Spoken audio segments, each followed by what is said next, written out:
अस्सलाम वालेकुम, खुश आमदीद, मरहबा। मैं हूँ सदीका, आप देख रही हैं मेरा चैनल सऊतुल कुरान सफ़वान। कैसे हैं आप सब? उम्मीद है कि खैरियत से होंगे। सबसे पहले हम दुरूद शरीफ पढ़ लेते हैं। अल्लाहुम्मा सल्ली अला सय्यिदिना व मौलाना मुहम्मदिन व अला आलिहि व अस्हाबिहि व बारिक वसल्लम। लास्ट वीडियो में हम लोगों ने तौहीद के बारे में पढ़ा था। आयत नंबर 21 और 22 में अल्लाह ताला के चंद मखसूस कामों का जिक्र करके तौहीद को साबित किया गया। वो काम अल्लाह के अलावा कोई नहीं कर सकता। मसलन ज़मीन और आसमान का पैदा करना, आसमान से पानी का उतारना, पानी से फल और फूल पैदा करना। जब ये काम अल्लाह के अलावा कोई दूसरा नहीं कर सकता तो मुस्तहिक इबादत भी उसके अलावा कोई दूसरा नहीं हो सकता। स्टार्ट करते हैं हम आज का लेसन। अऊज़ु बिल्लाहि मिनश शैतानिर रजीम। पनाह मांगती हूँ अल्लाह से शैतान मरदूद के शर से। बिस्मिल्लाहिर रहमानिर रहीम। शुरू करती हूँ अल्लाह के नाम से जो बड़ा मेहरबान निहायत रहम करने वाला है। व इन कुंतुम फी रैबिम मिम्मा, वयों कौन तुम अगर तुम हो फी रईबिन शक में, मिम्मा नज़लना उस कलाम के बारे में, नज़लना जो हमने उतारा, अला अब्दिना अपने बंदे पर, फातू बिसूरतिन तो ले आओ कोई सूरत, मिम मिस्लिही इस जैसी, वदऊ शुहदाअकुम और तुम बुलाओ अपने मददगार, मिन दूनिल्लाह जो अल्लाह के अलावा हैं तुम्हारे मददगार, या को तुम सौदिकीन अगर तुम सच्चे हो। रैब कहते हैं शक और तरद्दुद को। ऐसा शक और तरद्दुद जिसकी बुनियाद कोई ना हो, जो गौर व फिक्र करने से दूर हो जाए।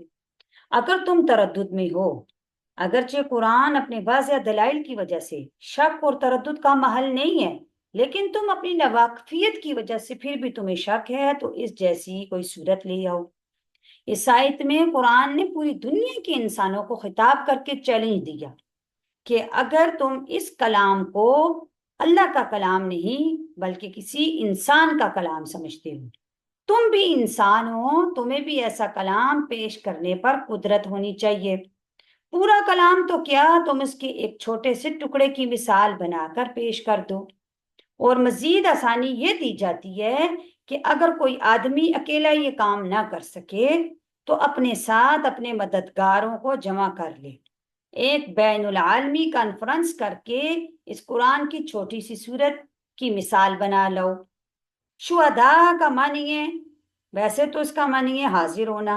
गवाह को भी शुहदा इसलिए कहते हैं कि उसका अदालत में हाजिर होना जरूरी होता है।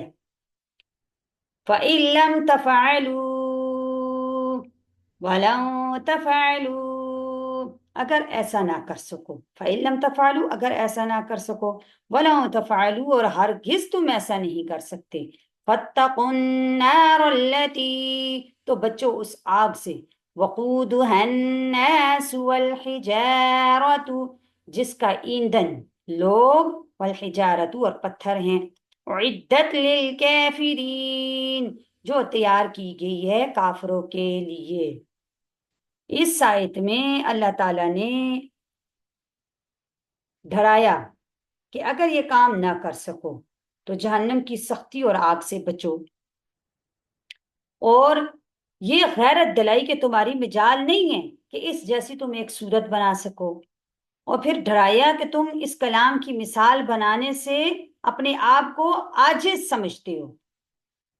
तो ये साफ इस बात की दलील है कि ये इंसान का कलाम नहीं बल्कि एक ऐसी हस्ती का कलाम है जो तमाम मखलूक से बुलंद है, जिसकी कुदरत कामिला सब पर हावी है। तो फिर इस पर ईमान ना लाना अपने हाथों जहन्नुम में अपना ठिकाना करना है। तो तुम इससे बचो, यानी कि जहन्नुम में ठिकाना बनाने से बचो। तुम चाहे कितनी इनफरादी और इज्तमाई जोर लगा लो, तुम इसकी मिसाल नहीं बना सकते, पेश नहीं कर सकते। ये कहकर अल्लाह ताला ने कुफार को जोश और गैरत दिलाई है। अब इससे मालूम हो गया कि कुरान करीम नबी अलैहिस्सलाम का ऐसा खुला मुअजिज़ा है जिसने तमाम सरकशों की गर्दनों को झुका दिया। तमाम अंबिया के मुअजिज़ात सिर्फ उनकी जिंदगी तक थे, लेकिन कुरान ऐसा मुअजिज़ा है कि जो नबी अलैहिस्सलाम की वफात के बाद आज भी मुअजिज़े की हैसियत में बाकी है। نہ کوئی اس کی مثال پہلے لا سکا، نہ آج تک کوئی لا سکتا ہے، نہ آج بھی کوئی نہیں لا سکتا۔ اس جگہ میں آپ کو ایک واقعہ بتاتی چلوں قرآن کا معجزہ ہونے کے حوالے سے۔ ویسے تو بے شمار واقعات ہیں، لیکن ایک واقعہ میں آپ کو بتاتی ہوں کہ بنو سلیم ایک قبیلہ تھا، اس کا ایک شخص نبی علیہ السلام کی خدمت میں حاضر ہوا، اس نے آپ صلی اللہ علیہ وسلم سے قرآن کو سنا، پھر چند سوالات کیے جن کا جواب آپ صلی اللہ علیہ وسلم نے اس کو دے دیا، تو یہ اسی وقت مسلمان ہو گیا۔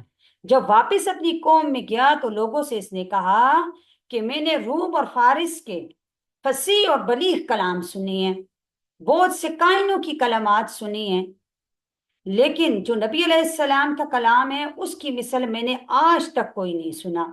تم سب میری بات مانو تو ان کا اتباع کرو، نبی علیہ السلام پر ایمان لے آؤ۔ اور ان کو تلقین کی، جب وہ تلقین کرتے رہے، ان کو سمجھاتے رہے، تو ان کی قوم کے 1000 آدمی فتح مکہ کے موقع پر آپ صلی اللہ علیہ وسلم کی خدمت میں حاضر ہو کر انہوں نے اسلام کو قبول کر لیا۔